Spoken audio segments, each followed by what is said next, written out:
know. Hi there, Abdulnasser. So, nice to see more essays from you. Let's get right into your correction, see what you had to say.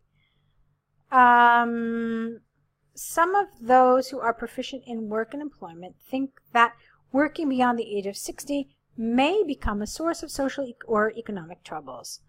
Subsequently, they advised that employees should stop working after that age. I strongly disagree with this prejudiced decision. This essay will demonstrate how age is not the right determining factor of capability and productivity at work. Additionally, let's see.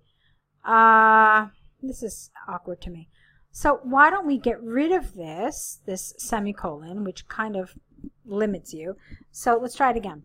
This essay will demonstrate how age is not the right determining factor of capability and productivity at work, and will show the positive effects of old people in their societies. I think that's a better way to do this, okay? Let's see. There was something else I wanted to mention. They advised. I don't know why you switched tenses. So here you say they think, and then you say they advised. I would have made this again present. I would have said they advise. And then the rest of it is fine. Okay? All right. So let's move on. Let's see. On the one side of the argument, you know what? Why don't you stick to the standard on the one hand, on the other hand? I think that's a better choice because on side of the argument is not an expression. All right? Okay. So on the one hand, it is evident that classifying working people, get rid of this the here, working people as fit or not fit to work just because they reach the age of 60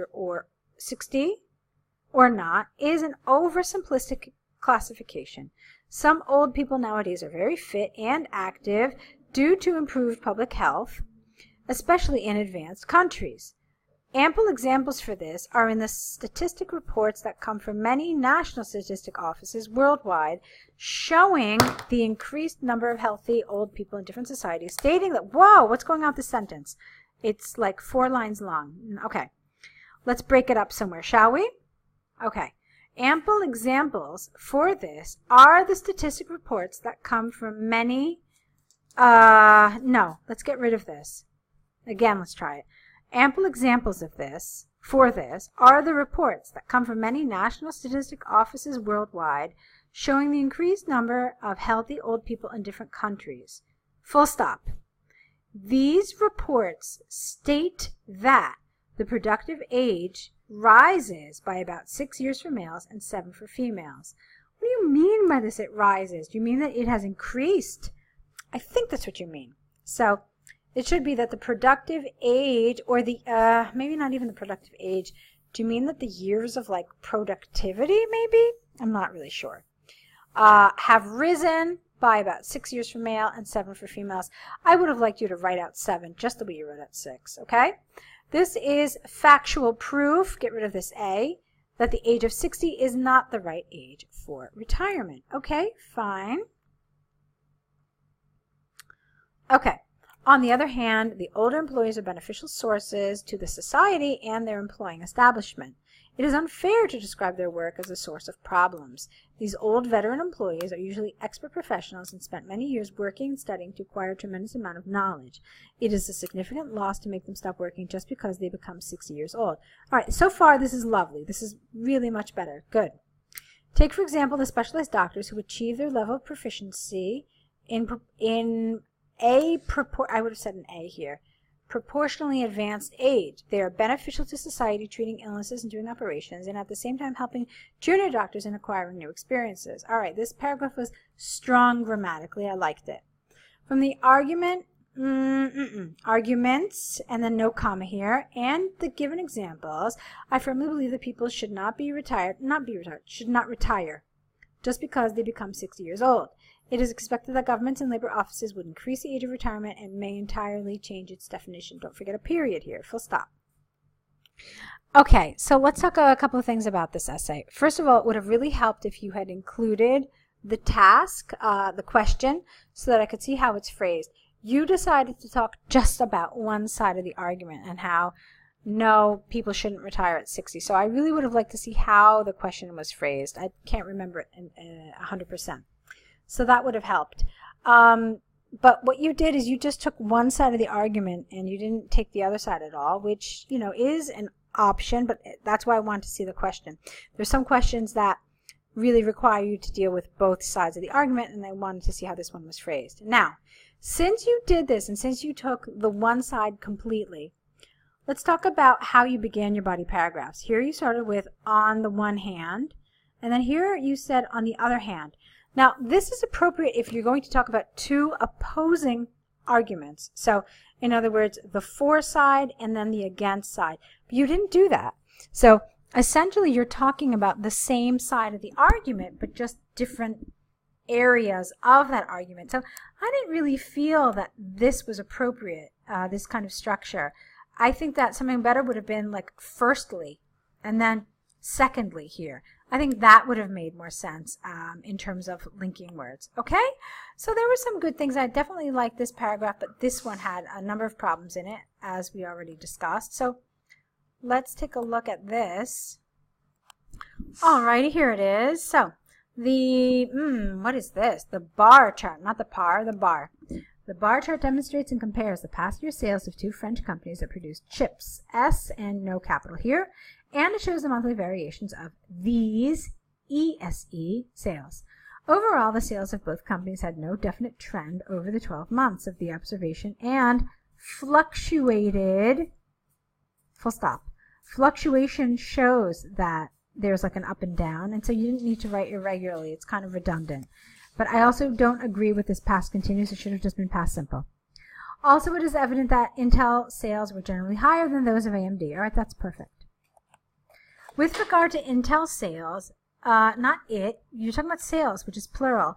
So you could have said there were 50,000 in January and then increased gradually to become just below 100,000 in March, to plunge to nearly 30,000 in April. 2 months later, wow, okay, hang on a second. So check this out, Abdulnasser. You've got, again, this sentence that is 4 lines long. Now, in task 1, usually there's so much data and so much information that this makes it impossible to follow. I know that there's all this emphasis on complex sentences, but complex, but clear as well. Really, clarity is so important in task 1. So let's try this again. With regard to Intel sales, there were 50,000 in January, and then increased gradually to reach just below 100,000 in March. Stop. Then, they then plunged to nearly 30,000 in April, while 2 months later, they peaked at almost 125 in June. Full stop. This was the highest figure in 2017. And then I wouldn't have mentioned AMD here, because right now obviously you're focusing on Intel, so you can mention this interesting thing about AMD later when you're talking about AMD, okay? In the second half of the year, the sales kept their fluctuation and increased from 30,000 in July to become over 100,000 in the last 2 months of the year. Now, here would have been a really good place for you to start a new paragraph, okay? So you had one paragraph dedicated to Intel, and then you could have had another one dedicated to AMD. So similarly fluctuating were the sales of AMD, but with more abrupt changes from one month to another, as they rose by nearly 100,000 from January to February, and reached a peak around nearly 120,000, to fall sharply to 40,000 in March, to become 0 in June. Again, very long. Look at this. It starts here. Got 1, 2, 3, 3.5 lines. Too long. Please break it up. It jumped sharply. They jumped sharply again to above 100,000 in July, then plummeted to a few thousand in November to bounce back to nearly 30,000 at the end of the year. All right, so there's some good elements here. You've pretty much pointed out the important things, but I think a lot of it gets lost in the details. And then these long sentences, the reader gets lost. So please try to break them up. If you see that a sentence just goes on, try to break it up. See where you can separate ideas and write them somehow differently. All right, so with that, you've done a good job. Like I said, there are some good elements of your writing, but you do need to keep up the work. What you need to do now, obviously, is correct these, send them back to us. Don't forget to include the changes on your essay, on your error correction list. And obviously, 2 new essays for us, where I hope that you will incorporate some of the advice you got in this video correction. So I will let you get to that, start writing your essays, start making your changes, and I want to wish you good luck. I'll be waiting to see what you write for us next time.